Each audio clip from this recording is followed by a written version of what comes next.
इस लेक्चर में हम देखेंगे कि फॉर्म के मेथड्स कौन कौन से होते हैं। और इस टेबल को अगर मैं यहाँ से क्लोज़ कर दूँ तो ये पूरा फॉर्म यहाँ पे मौजूद है इस टेबल के अंदर। बस हमने चेंजिंग जो करनी है वो मेथड्स के अंदर करनी है। बाय डिफ़ॉल्ट जो मेथड है वो गेट, अगर आप ये नहीं भी लिखते तो डिफ़ॉल्ट में फॉर्म का मेथड गेट ही होता है। गेट वाले मेथड में फॉर्म का सारा डाटा जो है वो क्यूरी स्ट्रिंग के थ्रू जा रहा होता है। क्यूरी स्ट्रिंग क्या होती है आइए वो देखते हैं, लेकिन क्यूरी स्ट्रिंग देखने से पहले हम जितनी भी फील्ड्स हैं इसको ओपन करता हूँ। जितनी फील्ड्स हैं उनको यहाँ पे आपने एक नेम देना है, हर फील्ड को डिफरेंट नेम देना है। Name is equal to login ID, name is equal to password, और टेक्स्ट एरिया के भी name is equal to address.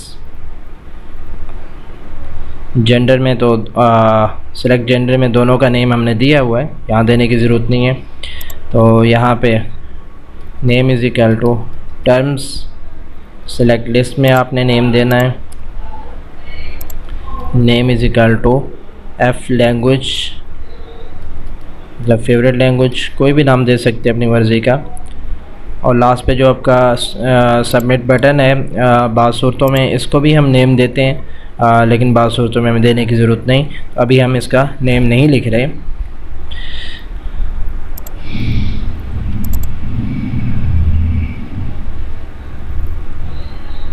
File को सेव कर लो मेथड्स एंड एक्शन के नाम से 18 नंबर पे, सॉरी ये 19 नंबर है, चलें इसे मैं सेट कर दूंगा बाद में।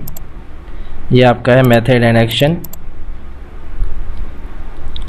अब आप देखें कि ये मैं यहाँ पे नोटपैड ओपन करता हूँ। ये आपके पास इस वक्त URL में कुछ टेक्स्ट लिखा हुआ आ रहा है, मैं ये सारा कॉपी करता हूँ और यहाँ पे पेस्ट कर देता हूँ। तो अब देखें कि ये आपका जो लास्ट एंडिंग है वो यहाँ पे है। ये जितनी भी स्पेसेस हैं उनकी जगह इसने %20 लिख दिया है। मैं इसको रिप्लेस कर लेता हूँ और %20 की जगह पे एक स्पेस आ जाए, replace all.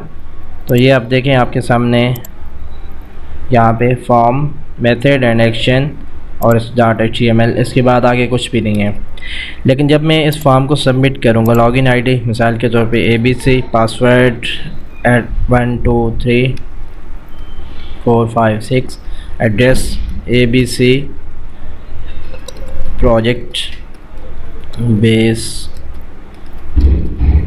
Training centre, male और फीमेल, इनकी हमने वैल्यू नहीं दी तो इसकी भी वैल्यू देनी चाहिए, लेकिन ये चीज़ें ज़्यादा हम सर्वर साइड पे डिस्कस करेंगे। फ़िलहाल ऐसे ही हम कर लेते हैं। और लैंग्वेज में कोई भी आप सेलेक्ट कर लें, क्यूरी कर लें आप और रजिस्टर नाउ करें। आप देखें कि आपका फॉर्म क्लियर हो गया, मतलब आपका डाटा सेंड हो गया है। आप ये सारा URL दोबारा कॉपी करें और यहाँ इसकी एंडिंग पे यहाँ पे पेस्ट करें। उसी तरह Ctrl+H करें, %20 की जगह आप स्पेस लगा दें अगर इसने कहीं यूज़ किया है तो आप देखें कि यहाँ तक दोनों में सेम आया .html। इसके बाद क्वेश्चन मार्क आया। क्वेश्चन मार्क के बाद जितने भी हमने इनपुट के नेम लिखे थे, जैसे लॉगिन आईडी लिखा था हमने और हमने पासवर्ड लिखा था, अगर इसको मैं अलग कर दूँ एक एक लाइन में, login ID is equal to ABC and password is equal to 1 2 3, address is equal to यहाँ तक, and gender is equal to on. यहाँ चूँकि हमने जेंडर की वैल्यू नहीं दी मेल और फीमेल के लिए, तो उसने सिर्फ ये बताया कि जेंडर के बटन को आपने सिलेक्ट किया है। तो ये चीज़ें खैर हम सर्वर साइड में जाके डिस्कस करेंगे। Terms is equal to on and language is equal to jQuery। तो ये देखिए जितना भी हमने फॉर्म का अगर ये गेट वाला मेथड यूज़ करते हैं तो डाटा तो सेंड हो जाता है, लेकिन इनसिक्योर होता है, अनसिक्योर होता है। आपकी हर चीज़ जो है वो कोई भी क्लाइंट URL से निकाल के देख सकता है, आपने पासवर्ड क्या लगाया, एड्रेस क्या दिया, आपकी लॉगिन आईडी क्या है। तो ये सारी चीज़ें फॉर्म के मेथड गेट में प्रॉब्लम्स हैं। तो गेट का मेथड हम बहुत कम यूज़ करते हैं, जहाँ पे पोस्ट का मेथड यूज़ ना किया जा सके वहाँ हम गेट का मेथड यूज़ करते हैं, और वो भी सिक्योर चीज़ों के लिए नहीं। जब हमारा डाटा सिक्योर नहीं होता, कुछ ऐसा डाटा हमने यूज़र से लेना होता है, तो उसके लिए हम ये गेट वाला मेथड यूज़ करते हैं जो कि क्यूरी स्ट्रिंग को यूज़ करता है। क्यूरी स्ट्रिंग फॉर्म फाइल या यूआरएल जो भी है उसके बाद क्वेश्चन मार्क लगाती है और आगे वो सारा डाटा सेंड करती है। इसमें एक लिमिट भी है, क्यूरी स्ट्रिंग में आप ज़्यादा डाटा सेंड नहीं कर सकते, कि करैक्टर की एक लिमिट है, उस लिमिट से ज़्यादा डाटा भी आप सेंड नहीं कर सकते। तो लिमिट कितनी होती है और किस किस टाइप का आप डाटा सेंड कर सकते हैं, ये सारी चीज़ें जब हम सर्वर साइड पे जाएंगे तो डिस्कस करेंगे। फॉर्म का दूसरा मेथड जो है वो पोस्ट का मेथड है। उसमें हमने सिर्फ गेट की जगह पे हमने पोस्ट लिख देना है। जैसे मैंने पहले बताया कि मेथड अगर आप नहीं लिखेंगे, ऐसे ही इसको छोड़ देंगे, तो भी फॉर्म का मेथड गेट ही कंसिडर किया जाएगा। यहाँ पे आप फॉर्म के मेथड पोस्ट करें।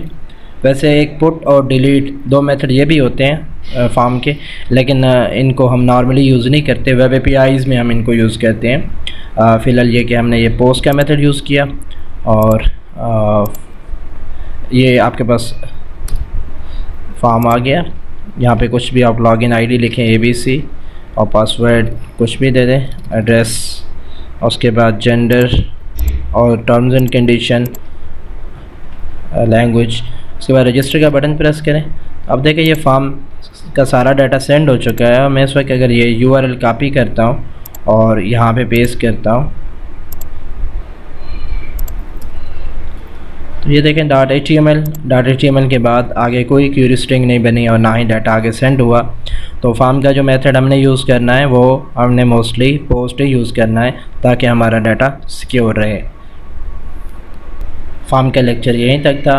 आइए नेक्स्ट वीडियो में हम देखते हैं कि अगर हमने अपनी वेबसाइट पे डिफरेंट वेबसाइट का डाटा शो करवाना है, जैसे वीडियोस वगैरह शो करानी है यूट्यूब से, वीमियो से या किसी भी और साइट से, तो कैसे करेंगे, और गूगल मैप अगर हमने लगाना है वो कैसे लगाएंगे, आइए नेक्स्ट वीडियो में देखते हैं।